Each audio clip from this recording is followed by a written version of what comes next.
आज हम करेंगे 12th क्लास के साइंस स्ट्रीम का टाइम टेबल का डिस्कशन। क्या होता है ना कि जो साइंस के स्टूडेंट्स होते हैं ना, सच में बहुत स्ट्रगल करते हैं, क्योंकि उन्हें क्या करना पड़ता है कि 12th क्लास में जो दूसरे स्टूडेंट्स हैं उनसे ज़्यादा पढ़ना पड़ता है, फिर भी उनसे कम मार्क्स आते हैं, कुछ ऐसा ही होता है। ठीक है, तो आज हम क्या करेंगे, उन बच्चों का टाइम टेबल का डिस्कशन करेंगे। मैंने बनाया तो बिल्कुल आर्ट्स की तरह ही है, सेम, लेकिन उस टाइम टेबल के अंदर ना हमें थोड़ा कम ज़्यादा इधर उधर करना पड़ता है, टाइम फिर मैनेज कर पाते हैं। लेकिन जो फर्स्ट मंथ है, बच्चों को स्ट्रेस नहीं लेना बिल्कुल भी, ऐसे ही पढ़ना है जैसे टाइम टेबल के अकॉर्डिंग। अगर हम ऐसे भी है ना पूरा का पूरा कंसंट्रेशन से कवर करेंगे ना सिलेबस को, फिर भी हमारा ना अच्छे मार्क्स से हम पास हो सकते हैं, बहुत अच्छा हमारा रिजल्ट आ सकता है। क्योंकि हम ज़्यादा पढ़ने के चक्कर में ना क्वालिटी के साथ कॉम्प्रोमाइज़ कर जाते हैं, तो हमें कम्प्लीटली क्वालिटी से पढ़ना है। जैसे इनका टाइम टेबल भी वैसे ही रहेगा कि मॉर्निंग में 6 to 8 तक हमने कुछ भी कर लिया, लाइक केमिस्ट्री कर लिया या फिज़िक्स कर लिया, और फिर 3 to 5 तक भी हमने फिज़िक्स कर लिया, फिर 5 से 6 तक हिंदी कर लिया, ठीक है। अच्छे से नहीं लिखेगा।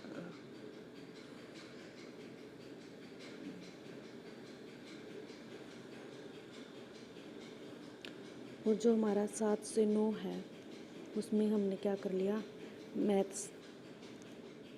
जो हमारा 7 से 9 उसमें हमने क्या कर लिया, जैसे मैथ्स कर लिया, और 9 से 10 इंग्लिश कर लिया। बाकी क्या बात है ना कि जो साइंस स्टूडेंट्स हैं इनकी इंग्लिश काफ़ी अच्छी होती है, तो हिंदी और इंग्लिश से थोड़ा टाइम निकाल के, जैसे 1 हार रखा है मैंने, उसमें से 30 मिनट्स निकाल के हम दूसरे सब्जेक्ट्स को दे सकते हैं।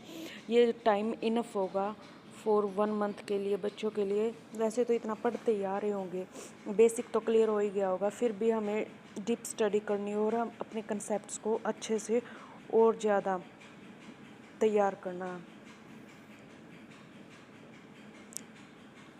कुछ ऐसे क्या है, टाइम टेबल हमारा 12th क्लास के साइंस स्टूडेंट्स के लिए होगा। एक जो टिप्स है कि सभी बच्चों के लिए जो हमारे प्रीवियस ईयर क्वेश्चंस हैं, जिनको PYQ बोलते हैं,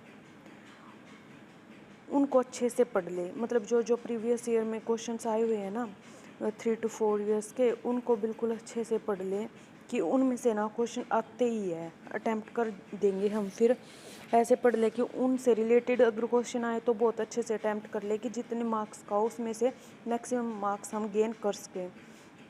एक तो ये है, और एक ये देख लें कि कौन सी यूनिट से ना ज़्यादा क्वेश्चंस आते हैं या कौन सी यूनिट ज़्यादा मार्क्स को कैरी करती है। ठीक है, फिर हम उन यूनिट्स को पढ़ लेंगे। जैसे किसी में ना 10 से लेकर 12 तक लेसन है, लेकिन ज़रूरी नहीं होता कि हम ये 10 से 12 सभी के सभी लेसन्स करेंगे, क्योंकि ना हमें अच्छे मार्क्स लेने हैं। अच्छे मार्क्स लेने के लिए हम ना जो यूनिट्स ना कम मार्क्स को कैरी करते हैं उन यूनिट्स को हम छोड़ सकते हैं।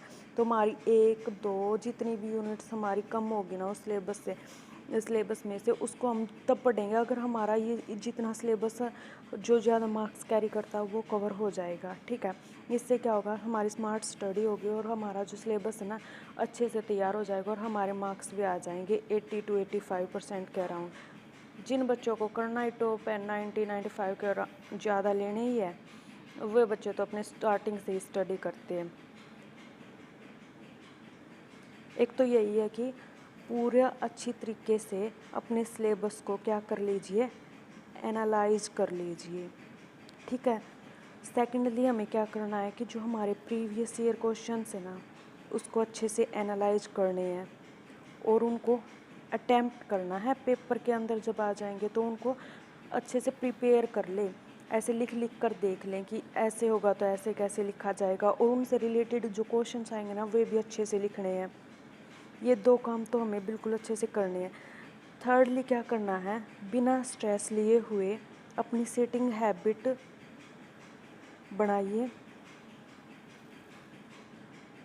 और जो भी टाइम आप स्टडी के ऊपर कंज्यूम कर रहे हैं, जो भी टाइम आप डिवोट कर रहे हैं, उसको अच्छे से यूटिलाइज़ कीजिए। कि ये नहीं कि बैठे तो हम स्टडी करने के लिए 2 to 3 आवर्स से हैं, लेकिन हमने पढ़ा कितना है, जो हम हाफ आवर या दैट मीन 30 मिनट्स के अंदर कवर कर सकते हैं।